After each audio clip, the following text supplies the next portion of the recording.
Tom, aka Gedeon here for Star Frontiers Gamer. And we're preempting our regularly scheduled broadcast for a State of the Frontier address. I'm catching a lot of questions concerning some things that are happening. And it looks like some people have not gotten the memo.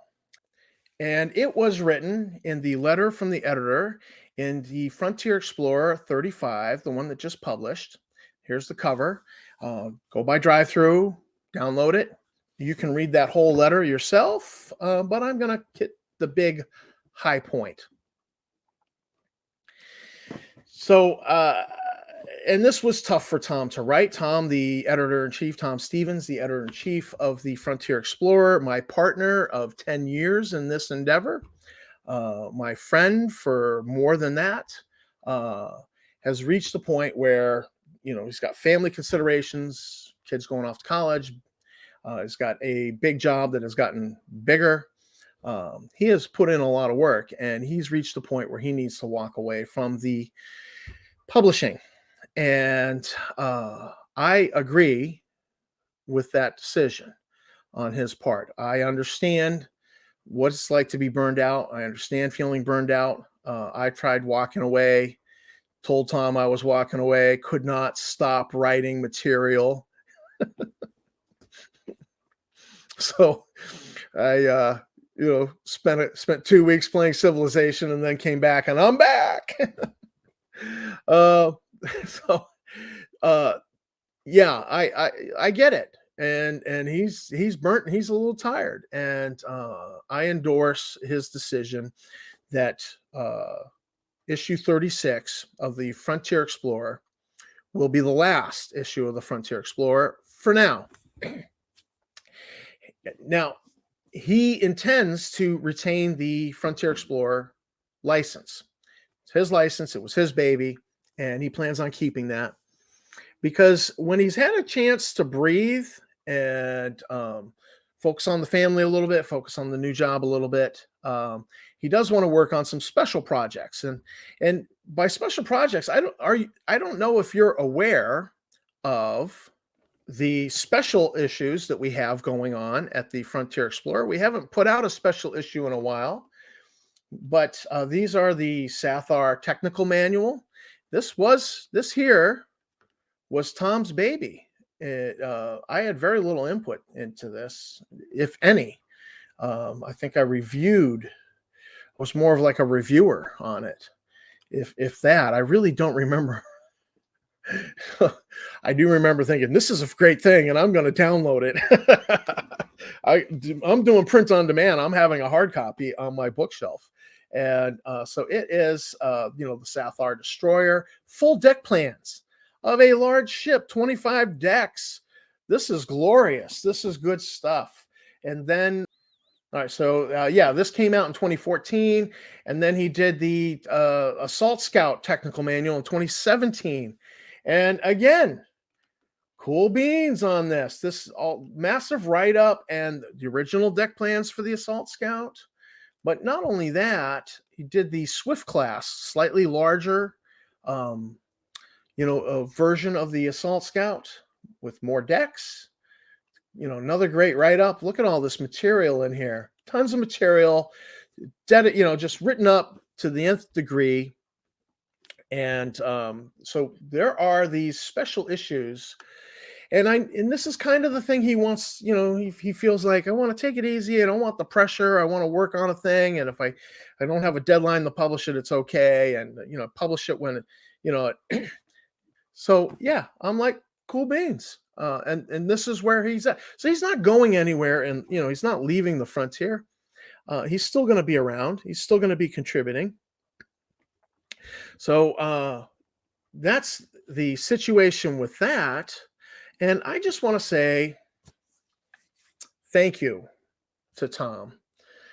He's been a friend, been a collaborator, been a partner in this project.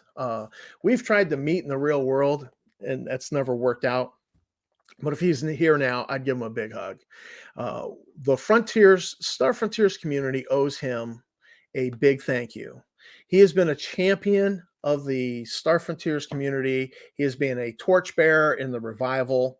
He has maintained servers in his house that hosted Star Frontiers fan websites that have hosted the website for the magazine. He's borne that expense himself. He started the Star Frontiers Alive and Well fan Facebook community. So, he's not going anywhere. He's been a champion of the frontier, and I just want to say thank you, Tom. I so appreciate everything you've brought to the table. I loved nothing more than to go, well, let me check with our resident rocket scientist, because Tom, as you may not know, was a NASA consultant on the Fermi Space Telescope, because he is an astronomer. Now he's a professor astronomer. So it was always fun to be like, yeah, we have a rocket scientist on our staff. And I don't know how he felt about me doing that, but I love doing it. I love promoting. Yeah, we got a rocket scientist. So that was always fun. And I have enjoyed working with him and been so grateful to have his support, his knowledge, his breadth of knowledge, his dedication to the frontier. It has been my pleasure to work with Tom Stevens, and I think he should take the break that he's looking to take, and I clap for him. So now, other questions that have come up. Well, so the question has come to me. Is that what's happening now with the Frontier Explorer stopping its publication? And the answer is no. Wizards of the Coast has not approached us and asked us to stop publishing. We think it's because they've got their legal ducks in a row, and so they've not asked for that. Yes, there's been some byplay between us and Justin Lanassa and the TSR camp. There were things that I interpreted as veiled threats from Justin Lanassa concerning the Star Frontier, concerning the fan magazine. Basically, that translated, this is my interpretation of it. He didn't say it, but it was read between the lines, reading the tea leaves. Basically, if we don't kiss his butt, he was going to shut us down. That would never happen. And I'll tell you why that would never happen. That would never happen as long as Wizards of the Coast owns the IP and we hold the license. That would never happen. Wizards of the Coast gives us a license. They own the IP. We can publish. Wizards of the Coast takes their license away. That impacts us. We did have a plan B if that ever happened, which was why you started to see more Traveler, Stars Without Number, other frontier space content turning up in the magazine. And I was always trying to push for that, but my first love is Star Frontiers, and I just can't help but write content for Star Frontiers. So, but if somebody had content and they wanted to publish with us, I was like, yeah, absolutely. We want to be more diverse. We don't want to be shut down again as a fan magazine. So yes, we had a plan for that. It's not worked so well. The magazine clearly is Star Frontiers because content. Oh well, but we've had a plan B, and we were not going to get shut down. Nobody owns Frontier Explorer name except Tom Stevens, and nobody could really shut us down. We could continue to exist as a generic sci-fi fan magazine. Not a problem. So yeah, no, Justin Lanassa and his bluster was not going to shut us down. It was not happening. So that is not why this is happening. It's happening for the stated reasons. Tom needs a break. He's a little burnt, and I get it, man. Mental health, take that break. If you need it, do it. Now, I threw my hat in the ring immediately. I messaged Tom and says, I want to do something, because he proposed a plan of, I will either take all the content we have and make a mega issue for 36, or I will make a standard issue and reserve all that content for whoever steps forward to run a new magazine, and they will get that content. And so I threw my hat in the ring. And then the impact of this thing coming to an end hit me, because I've been working on this magazine. I've been working at fan magazines for like 11 years. I think about like 3 years with Larry Moore, and then the 9 years that we put in here, not counting that year hiatus.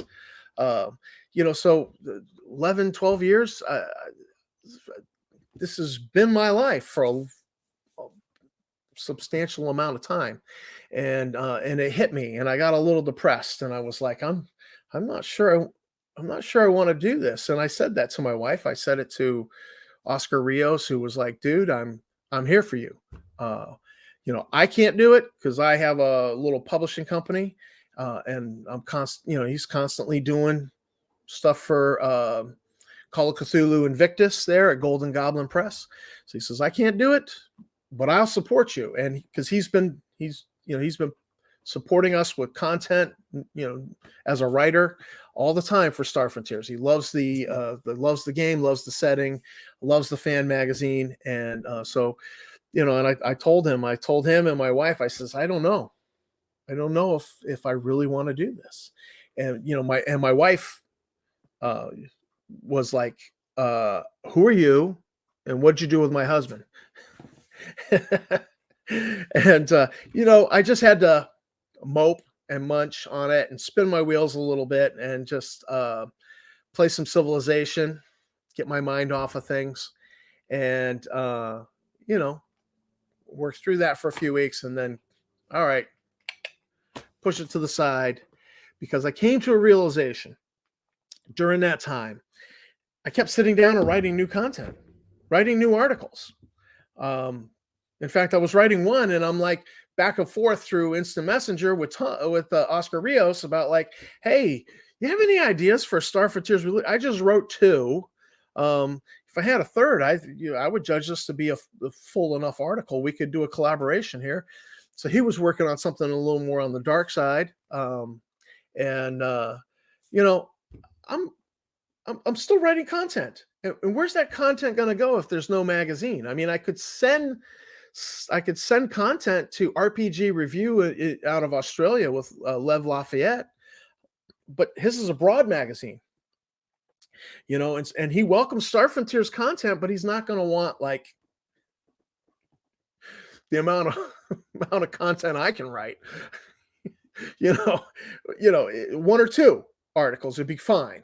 And each issue with him has got a theme, and so he wants it to be within that theme. And so it was not going to be the proper outlet for me. Although it'd be an outlet, absolutely. And he'd be happy to have the content, I'm sure. But it just became clear. I'm not ready to walk away. So we are going to resurrect the Star Frontiersman. Now, I've been asked, why not do a new? We've kicked around some names, and the only good name we came up with is not a good name. It's Galactic News Network. It doesn't roll off the tongue. It's a little long. So it's had some criticism, and I kind of agree with the criticism, even though I came up with the name. And back in the 1999, there was a website that's no longer on the internet called Frontier News Network. Maybe that could work. I don't know. But what I do know is Star Frontiersman has name recognition. In fact, over these past 10 years, even after the Star Frontiersman stopped publishing, you would see somebody do a blog where they do a review of Star Frontiers, and they would go, and there's some guys doing a fan magazine making new content. And then they would name the magazine. And I'm waiting for it. Frontier Explorer, right? No, they say Star Frontiersman. It's not even a publication. What's the Frontier Explorer? Or what are we, chopped liver? I get so frustrated. It's the name that has stuck, Star Frontiersman. it's a good name. Uh, so it just seems like the right thing to do would be Volume 2, Star Frontiersman Volume 2.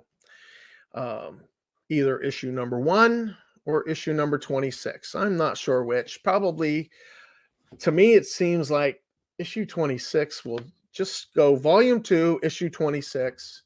It will not cause confusion. If we go Volume 2, issue 1, people are going to be like, what number 1 do you mean? Star Frontiersman number 1? Do you mean volume?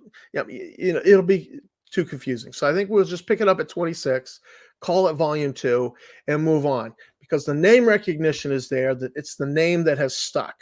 And I'm okay with that. And I'm okay with that because what it will be is, it won't be that it's mine. This is my baby. No, I'll just be one of many editors who have ushered that magazine along. And I'm kind of okay with that. And so, down the road, somebody comes along and gets involved and, rises to assistant editor status, and they start being like, hey, I'd like to be in charge.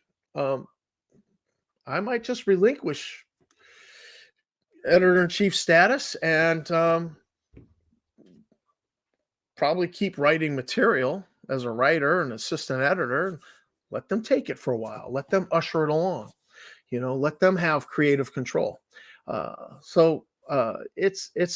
okay with. I'm really okay with that. That I don't need to be, the big kahuna. I can just be the one of many editors, one of many great editors who have ushered this magazine along. And I'm okay with that. I'm okay to have my name on there like that and just be one of many.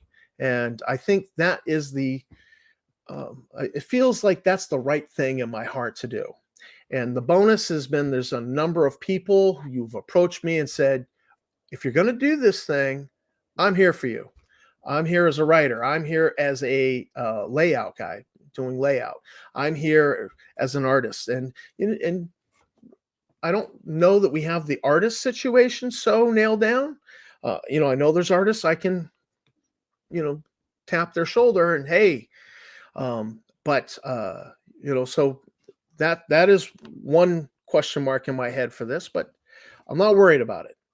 There's some other things that have lingered and that should happen this year.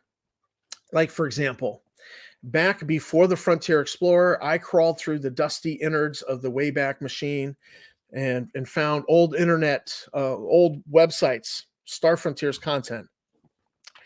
And I found 4 short fiction pieces by 3 different authors, and they all mentioned a Yazarian honor blade called the Kaidan. And I'm like, wait a minute. I kind of know just about everything there is to know about Star Frontiers, and I've never heard of the Yazarian honor blade Kaidan. Now, if it had just been one author, I would have just said, well, that was his creation. Okay. Well, when it was 3 authors using the exact same thing in the exact same way, I was like, where did this come from? And so I tracked down the creator. His name was Matthew Crimble. We had some phone conversations together. Great guy. And he explained to me his reasoning for creating the Kaidan honor sword, that, look, Yazarians, they have that Zamra, the throwing blade, the honor blade, but it doesn't work with their battle rage because it's a thrown weapon. Battle rage only works with melee weapons. And I'm like, all right, that makes sense. I see where you're going with this. And he says, and Yazarians, their ability score modifications is -10 to stamina and strength. So they are weaker and less durable than the average Star Frontiers alien. They get a bump +5 to dexterity and reaction speed, and +5 to logic and intuition, but they have that -10, so they're a little weaker. So a Yazarian, though they have this warrior ethic, they really don't want a combat to go on for a long time. they want a combat to end quickly. And so they're going to want a weapon that will do something like cut off a limb, one chop, because that'll end a combat quickly. Guy loses his arm, he's like, ah, he's not thinking about fighting anymore so much. So I was like, yeah, that makes sense. And so Matthew's thing was thinking that the Gurkha warrior, mountain warrior from India, their kukuri knife, it's just a product of the design of the blade is that you can chop through a small tree, one chop, and so that fed into Matthew's thinking, and so he invented this sword-sized kukuri knife, Kaidan blade that basically looked like a sword-sized kukuri knife. And I was like, yeah, that's cool. I said, but where are the stats for this? Because I'm fascinated by this thing, and it's just the same stats as a sword. I says, nothing special. He says, nope, just same stats as a sword. I says, well, I suggested that, well, if a Yazarian warrior has a drawn Kaidan that was issued to him by his clan with his clan symbol on it, and he spiritually feels the presence of all the past warriors of his clan with him, and he's attempting battle rage, that holding the sword would give him a +5 bonus to the battle rage attempt. And Matthew said, I like that. He says, yeah, that works. So that was the thing. And so I kind of have become the champion of the Kaidan. I've promoted it. And I'm sitting here with these 4 pieces of fiction thinking, wouldn't it be cool if we had enough short stories about the Kaidan that we could do a short story anthology, call it the Book of Kaidans? And I recruited a bunch of people on the starfrontiers.us forums to write fiction, and many people contributed. And so we actually have enough material for a short story anthology to call the Book of Kaidans, but it has lingered. And so I owe an apology to those people I recruited that their material never got published. And what happened is that working towards getting this thing together, moving it forward, it was kind of my little project to shepherd along. And then I discontinued my association with the Star Frontiersman at that time, and Tom Stevens and I founded the Frontier Explorer. So in the first couple of years, Book of Kaidans got pushed to the side because we were scrambling to keep the magazine going, begging for artwork, trying to secure good cover art. There was a lot of work went into that the first 2 years, and just starting a magazine from scratch. So it got pushed to the side, but we were, reaching a point where we were thinking, we really should get this thing moving, this Book of Kaidans thing. We shouldn't let this just sit there. And so we're I was doing a lot of re-edits of all the material and trying to polish it up, trying to finish up my, additions to it, because I had written, I think I wrote 4 short stories. And then 2018 happened, and the Evil Hat trademark grab, and Wizards of the Coast asked the magazine to stop publishing for a little bit. So it got pushed to the side. And a year later, we start publishing again, and then we start thinking, we need to get this thing moving along, and this should see the light of day. And what happens? COVID. Friggin' COVID. So COVID happens, it's a disruptor, and then there's a new trademark grab from some new yahoos, and that disrupts the situation, and it just got pushed to the side. So there is a full-on short story anthology of Star Frontiers fiction that has been lingering for a good 11 or 12 years. It's been just lingering, and it keeps getting disrupted. It keeps getting pushed to the side. And with this being the 40th anniversary of the game, it should move forward. It should happen this year. So, you know what? If there's somebody out there and you're like, I've done this very thing of taking the content and packaging it for Kindle and packaging it for I don't know what's involved yet. I have some idea, but I don't know, you know, these are the formats you should make sure you have it ready to go in for it to be downloaded as. It's something I have to learn more on. I have some idea, but clearly it's something I need to learn more on. So if there's somebody out there and you're like, yeah, I've done that already. I've done that. I can help you. Give a shout out, because this is material that I believe other people would love to have access to. And when we first started this, there was no print on demand for like a novel. You could do a print on demand for your novel. But I believe those things must exist now as things have gone on. Print on demand has become such a thing. So, wouldn't it be cool to have this? You could do a print on demand and get it shipped to you, and have it sitting right there on your bookshelf. Wouldn't that be cool? Well, I probably think it's cool. I would do it, sure. But, so there's Star Frontiers fiction. Some of it's really good. Some of the stories are a little dated, and there's one story that's a little dated, but I just didn't feel like I should, butcher it and change it up and take a heavy hand in editing it. So I've just edited it for, grammar and word choice and that sort of thing. And I've pretty much left it as it is. I think it's a cool story. It was one of the ones that really inspired me to do this Book of Kaidan's project. And so, that's something that should happen and should move forward. I'm, hoping that between Tom and I, we can make that happen. Maybe there's somebody who's going to come along and be like, dude, I'm your guy.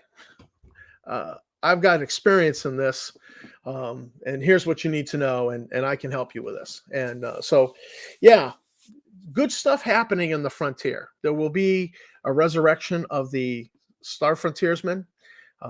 We should have a short story anthology. We do need a cover for that. We do need an artist to come along and be like, I got you. So we're going to need a good cover for that. I really feel like it deserves a good cover. I was going to do just a photograph of two crossed 2-foot long Kaidans. I was going to order some 24-inch blade kukuri knives off of Amazon, and then do a photograph of them on a wooden plaque, and do that for the cover. Very simple. But it's not that creative. It's not that grabby. I really feel like it deserves some good art, and maybe there's an artist out there who can do that for us. But that's a project that should move forward. So it's the 40th anniversary, and it felt like we're coming into the 40th anniversary, and it just kind of felt very like there was speed bumps and garbage happening that just interrupted things, trademark grab and hullabaloo around that company and so on. And, now the Frontier Explorer is not going to be publishing anymore. It's coming to an end, and but you know what? It's good. The Frontier is good. It's alive and well. There are good things happening, and, I will see you out there on the frontier, because I'm going to still be publishing. I'm going to still be writing. There's potential for a lot of good things happening in this year, and some things I won't mention, but I've outlined two. But there's a lot of good things that are happening. I think it's a good time to be a frontiersman, and it's a good time to be gaming in the frontier. So this is Tom for Tabletop Taproom. I want to thank Tom Stevens for all the support, for him being a huge champion of the frontier. I want to thank my subscribers for the support. You guys are great. Thank you for watching my video, and I will see you in the frontier.